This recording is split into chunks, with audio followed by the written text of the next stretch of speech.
Welcome to the Deep Dive. Today we're taking on a really dark story, one that sits right at the intersection of severe personal trauma, mental illness, and just environmental chaos. Yeah, we're talking about the catastrophic true-crime tragedy of Zach Bowen and Addie Hall in New Orleans right after Hurricane Katrina. The sources we pulled together for this deep dive, they're incredibly detailed.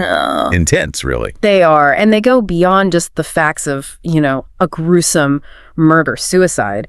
They paint these really painful psychological pictures of two people. Both deeply wounded from childhood, it seems. Definitely. And their combined issues, their toxicity, it was just amplified, massively accelerated by the absolute chaos of Katrina. So our goal here isn't just to recount the horror, although we will. It's to try and actually understand the factors. How did this intensely passionate relationship turn into a crime scene? We want to unpack that journey, from how they met right up to the shocking discoveries in their apartment. Okay, let's start with Zach Bowen. Tell us about him. All right, Zach. Born 1978. He was a really tall guy, over 6.5 feet. But sources say he was fundamentally insecure. And his early life? Stable? Not at all. Marked by instability. His parents moved around a lot.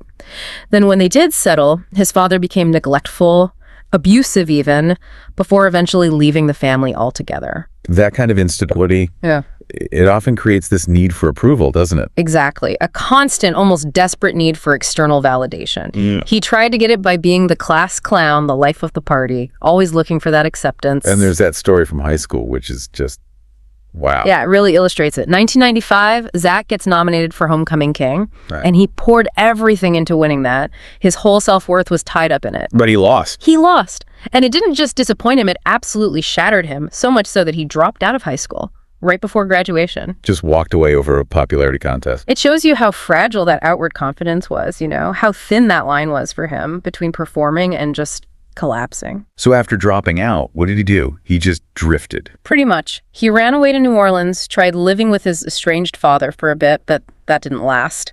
His dad abandoned him again, basically. Tough start to adulthood. Very. Yeah. He ended up bartending.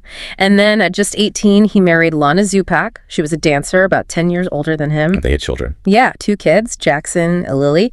But, maintaining that facade of a stable family life, it wasn't working. So he needed a way to support them. Right. And that led him to make a really pivotal decision in 2000. He joined the U.S. military. And this is where his pre-existing issues really came to a head. Exploded, really. His service, especially in Iraq in 2003, the sources detail just absolute devastation he witnessed. Friends dying. Watch friends die, yes. And critically, there was an incident where he felt directly responsible for the death of an Iraqi boy and his family. They lived near the base he was defending. That guilt weighed heavily. So when he came back... He returned in 2004, officially hailed as a hero by the military. But the man who came back, he was broken. That jovial persona was gone. Replaced by what? He was reserved, deeply pessimistic, suffering from severe depression, violent nightmares, and he got a clinical diagnosis, post-traumatic stress disorder, PTSD. So you've got this guy, already desperate for external validation, now back from war feeling like a total failure, like maybe he deserved to die. Precisely. And unsurprisingly, his marriage to Lana just completely fell apart almost immediately after he got back. Okay, so that's Zach's background. Let's bring in Addie Hall, born 1976. What was her story? Addie was, described as artistic, free-spirited, loved painting, poetry, teaching dance. But her past, it was equally dark in different ways. Making her, in a way, a sort of dangerous match for Zach's trauma. A perfect counterpoint, and maybe a catalyst. Addie also endured a severely abusive childhood, including sexual abuse. And that often leads to patterns in adult relationships, right? Sure. A classic pattern, yeah. Seeking out relationships that are high intensity, volatile, and often ultimately violent. And importantly, she was diagnosed with bipolar disorder. Which can cause extreme mood swings. Was she getting help for it? That's the key thing, though. The sources say she wasn't receiving treatment. She was likely self-medicating heavily, probably with alcohol and other substances. So, untreated bipolar, you get those rapid swings between euphoria and deep depression. Exactly. And combined with heavy drinking, it makes behavior incredibly unpredictable, volatile.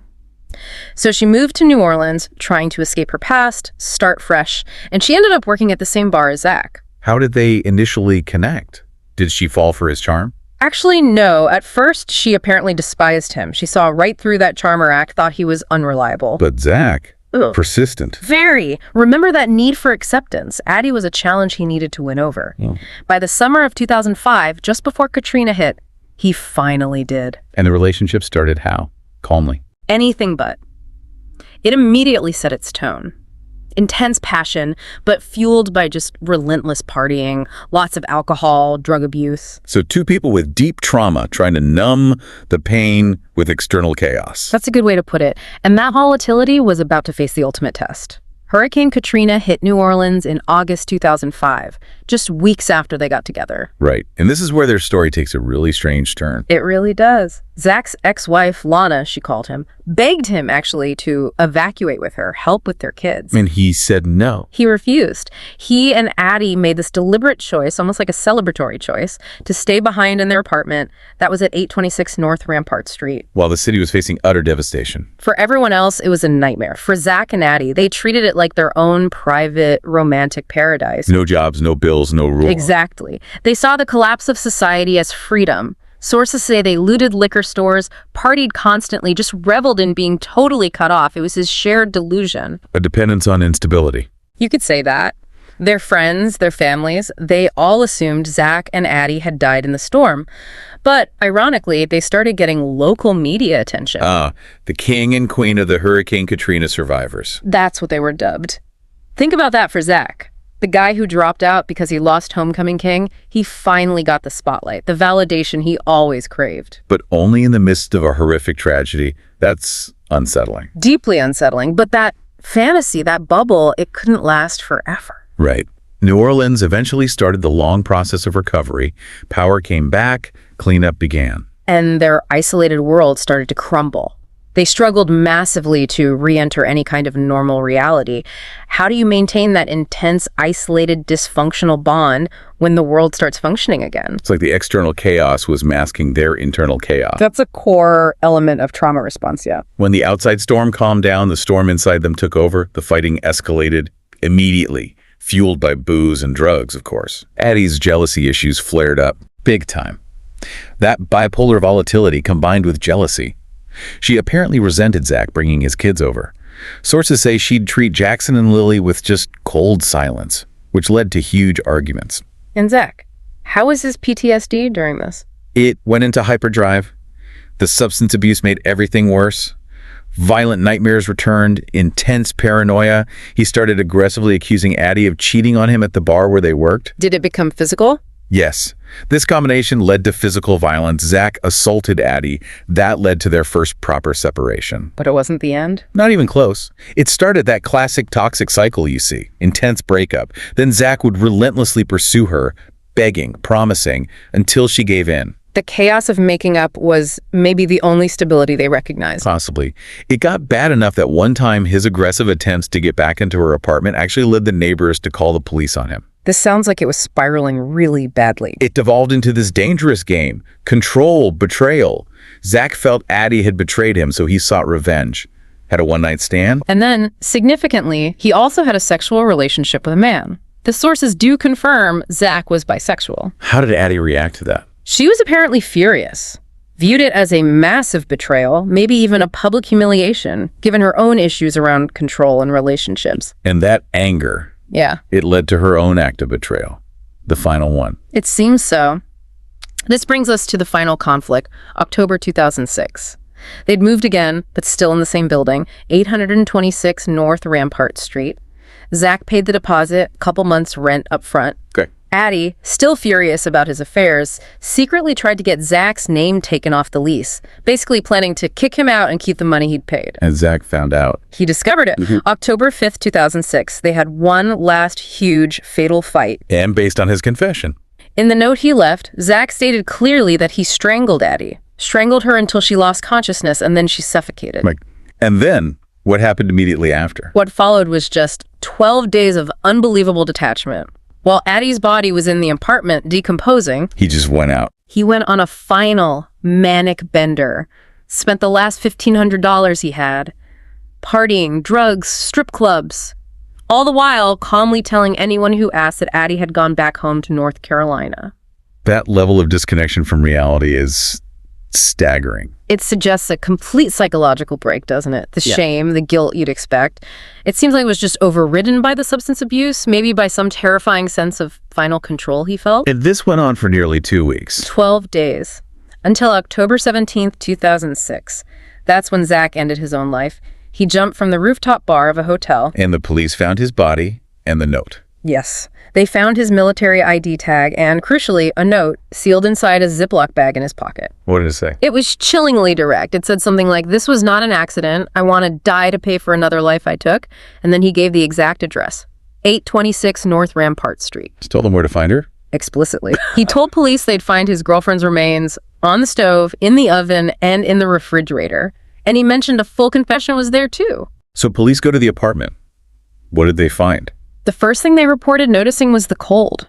He'd set the thermostat low, around 15 Celsius, 60 Fahrenheit, a desperate attempt to slow decomposition, mask the smell. And the scene itself. The walls, they were covered in messages, spray painted in black. Things like, "I am a failure. Please help me stop this pain. Look in the oven." And disturbingly, "I love her." That contradiction. Love and failure. It's all mixed up in his final state, yeah. A graphic display of self-loathing and this twisted attachment. And the kitchen confirmed his note. Horrifyingly, yes. In the oven, on a baking tray, they found baked human legs. Oh, God. On the stovetop, in one pot, Addie's severed head was boiling. In another pot, her dismembered hands and feet were also boiling. And the rest of her body. Her torso was found inside a large black trash bag in the refrigerator. Was he? I mean, did forensics indicate cannibalism? No, forensics confirmed later he wasn't attempting cannibalism. The boiling, the baking. It was likely a panicked, horrific attempt at speeding up decomposition or covering the smell.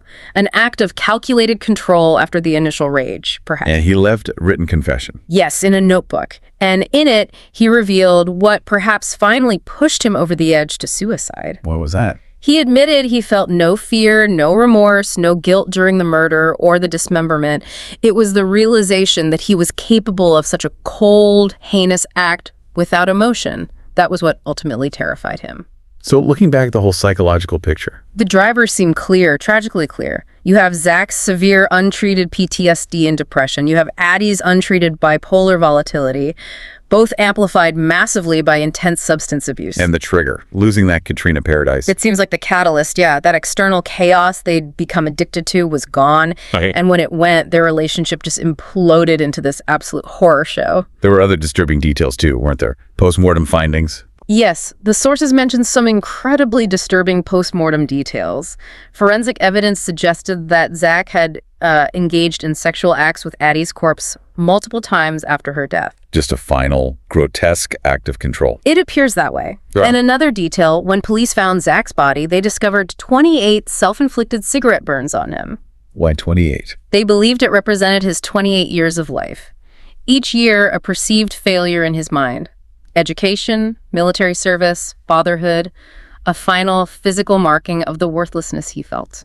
Now, being New Orleans, there were other theories swirling around too, right? Yeah. More esoteric ones. There were. The apartment building itself, 826 N Rampart, apparently had ground floor space rumored to be used for voodoo rituals. So given how incredibly gruesome the crime was, some people speculated Zack might have been possessed. Is there any evidence for that? No, absolutely no evidence supports that. It's likely just the city's atmosphere and the sheer horror of the crime feeding into local folklore. And then there was that weird connection later on with a friend. A very strange, chilling footnote. 6 years after Addie's murder, a close mutual friend of both Zack and Addie, a woman named Margaret Sanchez, she committed a strikingly similar crime. Really? Dismemberment. A similarly gruesome dismemberment murder, yes. Her victim was a dancer named Jaron Lockhart. While Zack is absolutely confirmed as Addie's killer, this later crime by someone in their circle just added another layer of darkness, raising questions about the environment they were all in. And the apartment itself, 826 North Rampart Street. What happened to it? This might be the most unsettling final detail. The actual apartment where this happened, including the kitchen, the appliances used in the crime. It's since been converted into a true crime museum. You could pay to go see the site of this horror. You can. The legacy of Zack and Addie It's just a profound tragedy. It really highlights the dangers of untreated trauma, untreated mental illness, and how environmental stress, like Katrina, can just pour gasoline on those fires until they become lethal. It shows how that cycle of abuse and trauma, starting in childhood for both of them, is just so devastatingly hard to break. Absolutely. And now, this deeply personal, horrific end, born from mental illness and catastrophic failure. It's a tourist destination. Which leaves us with a pretty stark question, doesn't it? What does it mean for us as a society when the actual location of such brutal, intimate violence gets turned into a commercial attraction? It forces you to confront how even the most private horrors can be packaged and sold as a narrative. Something to think about. Indeed. Thank you for joining us on this very difficult deep dive into the source material. It was a tough one. If you found this analysis valuable, despite the disturbing content, please do like, share, and subscribe to our channel, Horror Dog.